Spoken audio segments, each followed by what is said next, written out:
ದೇಶದಲ್ಲಿ ಮತ್ತೊಂದು ವಿಮಾನ ಪತನ ದುರಂತ ಆಗಿದೆ. ದೆಹಲಿಗೆ ಹೊರಟಿದ್ದ ಏರ್ ಆಂಬ್ಯುಲೆನ್ಸ್ ಪತನ ಆಗಿರುವುದು.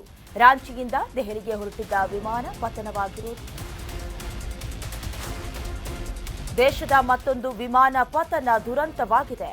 ದೆಹಲಿಗೆ ಹೊರಟಿದ್ದ ಏರ್ ಆಂಬ್ಯುಲೆನ್ಸ್ ಪತನವಾಗಿರುವುದು. ರಾಂಚಿಯಿಂದ ದೆಹಲಿಗೆ ಹೊರಟಿದ್ದ ವಿಮಾನ ಪತನವಾಗಿರುವುದು. ವೈದ್ಯರು, ನರ್ಸ್ಗಳಿದ್ದ ಏರ್ ಆಂಬ್ಯುಲೆನ್ಸ್ ಪತನವಾಗಿದೆ. ಪೈಲಟ್ ಸೇರಿದಂತೆ 7 ಜನರಿದ್ದ ಏರ್ ಆಂಬ್ಯುಲೆನ್ಸ್ ಪತನವಾಗಿರುವುದು.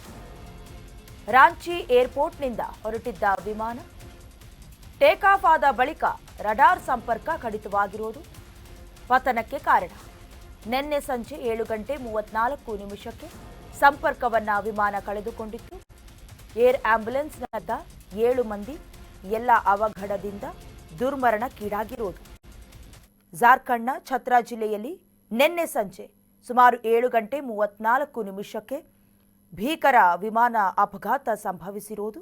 7 ಜನರನ್ನ ಹೊತ್ತೊಯ್ತಾ ಇದ್ದ ಏರ್ ಆಂಬ್ಯುಲೆನ್ಸ್ ಪತನಗೊಂಡಿರುವುದಾಗಿ ಸದ್ಯ ನಾಗರಿಕ ವಿಮಾನಯಾನ ಮಹಾನಿರ್ದೇಶನಾಲಯ ಅಂದರೆ ಡಿಜಿಸಿಎ ಅಂತೀವಲ್ಲ ಅಧಿಕೃತವಾಗಿ ತಿಳಿಸಿದೆ. ರಕ್ಷಣಾ ತಂಡಗಳು ಕೂಡ ಈಗಾಗಲೇ ಸ್ಥಳಕ್ಕೆ ಧಾವಿಸಿದೆ. ತನಿಖೆ ಕೂಡ ಚುರುಕುಗೊಂಡಿದೆ. ದೃಶ್ಯದಲ್ಲಿ ಗಮನಿಸ್ತಿದ್ದೀರಾ, ಆಂಬ್ಯುಲೆನ್ಸ್ ಅಂದರೆ ಏರ್ ಆಂಬ್ಯುಲೆನ್ಸ್ ಪತನವಾಗಿರುವಂತಹ ದೃಶ್ಯ. ಇನ್ನು ಅಪಘಾತ ನಡೆದಿದ್ದು ಹೇಗೆ ಅನ್ನೋದಾಗಿ ನೋಡೋದಾದ್ರೆ, ರೆಡ್ ಬರ್ಡ್ ಏರ್ವೇಸ್ ನಿರ್ವಹಿಸ್ತಾ ಇದ್ದ ಬೀಚ್ ಕ್ರಾಫ್ಟ್ C-90 ಈ ಮಾದರಿಯ ವಿಮಾನ ಜಾರ್ಖಂಡ್ನ ರಾಜಧಾನಿ ರಾಂಚಿಯಿಂದ ನಿನ್ನೆ ಸಂಜೆ 7:34 ದೆಹಲಿ ಕಡೆಗೆ ಟೇಕ್ ಆಫ್ ಆಗಿತ್ತು. ವಿಮಾನ ಹಾರಾಟ ಆರಂಭಿಸಿ ಕೋಲ್ಕತ್ತಾ ನಿಯಂತ್ರಣ ಕೇಂದ್ರದೊಂದಿಗೆ ಸಂಪರ್ಕವನ್ನು ಕೂಡ ಸಾಧಿಸಿತ್ತು. ಅಲ್ಲಿವರೆಗೂ ಕೂಡ ಏನೂ ಸಮಸ್ಯೆ ಇರಲಿಲ್ಲ. ಬಟ್ 7:34 ಸುಮಾರಿಗೆ ವಾರಣಾಸಿಯಿಂದ ಸುಮಾರು 100 ನಾಟಿಕಲ್ ಮೈಲಿ ಆಗ್ನೇಯ ದಿಕ್ಕಿನಲ್ಲಿ ಚಲಿಸ್ತಾ ಇದ್ದ ಸಂದರ್ಭದಲ್ಲಿ ರಡಾರ್ ಹಾಗೆ ಸಂವಹನ ಸಂಪರ್ಕ ಕಳೆದುಕೊಂಡಿತ್ತು ಅನ್ನೋದಾಗಿ ಗೊತ್ತಾಗಿದೆ. ಈ ಮಾಹಿತಿಯನ್ನು ಡಿಜಿಸಿಎ ಕೂಡ ತಿಳಿಸಿದೆ.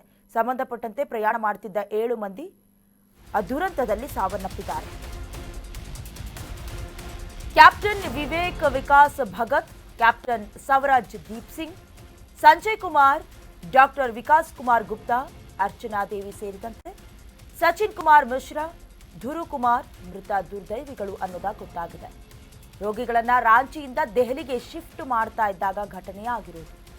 ರೆಡ್ ಬರ್ಡ್ ಏರ್ವೇಸ್ ಪ್ರೈವೇಟ್ ಲಿಮಿಟೆಡ್ಗೆ ಸೇರಿದಂತಹ ವಿಮಾನ ಇದು ಅನ್ನೋದಾಗಿ ಗೊತ್ತಾಗಿದೆ. ಇನ್ನು 2 ಕ್ಯಾಪ್ಟನ್ಸ್ ಈ ಸ್ಥಳದಲ್ಲೇ ಅಥವಾ ಈ ಅವಘಡದಲ್ಲಿ ಸಾವನ್ನಪ್ಪಿರುವುದು. ಕ್ಯಾಪ್ಟನ್ ವಿವೇಕ್ ವಿಕಾಸ್ ಭಗತ್ ಹಾಗೆ ಕ್ಯಾಪ್ಟನ್ ಸವರಾಜ್ ದೀಪ್ ಸಿಂಗ್, ಸಂಜಯ್ ಕುಮಾರ್, ಡಾಕ್ಟರ್ ವಿಕಾಸ್ ಕುಮಾರ್ ಗುಪ್ತಾ, ಅರ್ಚನಾ ದೇವಿ, ಸಚಿನ್ ಕುಮಾರ್ ಮಿಶ್ರಾ, ಧುರು ಕುಮಾರ್ ಮೃತ ದುರ್ದೈವಿಗಳು.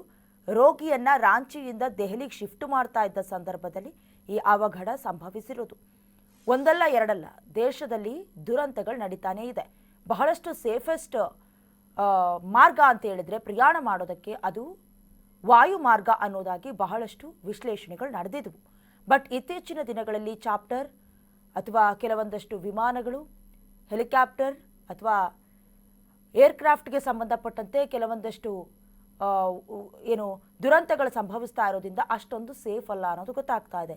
ಸದ್ಯ ರೋಗಿಗಳನ್ನು ಸಾಗಿಸ್ತಾ ಇದ್ದ ಸಂದರ್ಭದಲ್ಲೂ ಕೂಡ ಈ ರೀತಿಯಾದಂಥ ಅಪಘಾತ ಆಗತ್ತೆ ಅಂತ ಗೊತ್ತಿರಲಿಲ್ಲ. ಬಟ್ ಟೇಕ್ ಆಫ್ ಆದ ನಂತರದಲ್ಲಿ ರಡಾರ್ ಸಂಪರ್ಕ, ಸಂವಹನ ಸಂಪರ್ಕ ಕೂಡ ಕಡಿತವಾಗಿರೋದ್ರಿಂದ ಇಷ್ಟೆಲ್ಲ ದುರಂತ ಆಗಿರೋದು ಗೊತ್ತಾಗ್ತಿದೆ.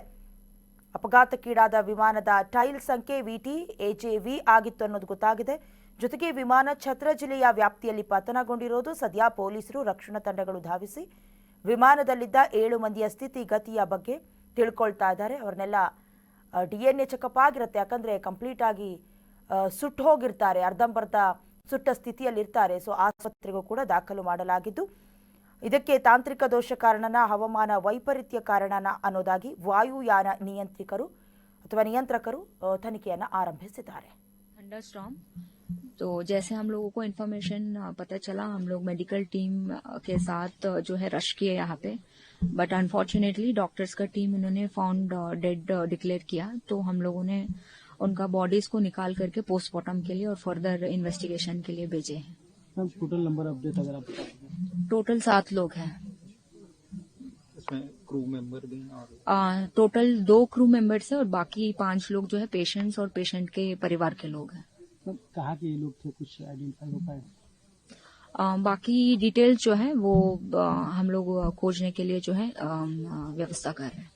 एंड देवी हटाने का क्या प्रोसेस है जमा? इसमें जो है कल सिविल एविएशन मिनिस्ट्री से जो है टीम आ रहे हैं, वो लोग इसका ब्लैक बॉक्स जो है आइडेंटिफाई करके इसका एक्सीडेंट का कारण वगैरह वो लोग ढूंढेंगे।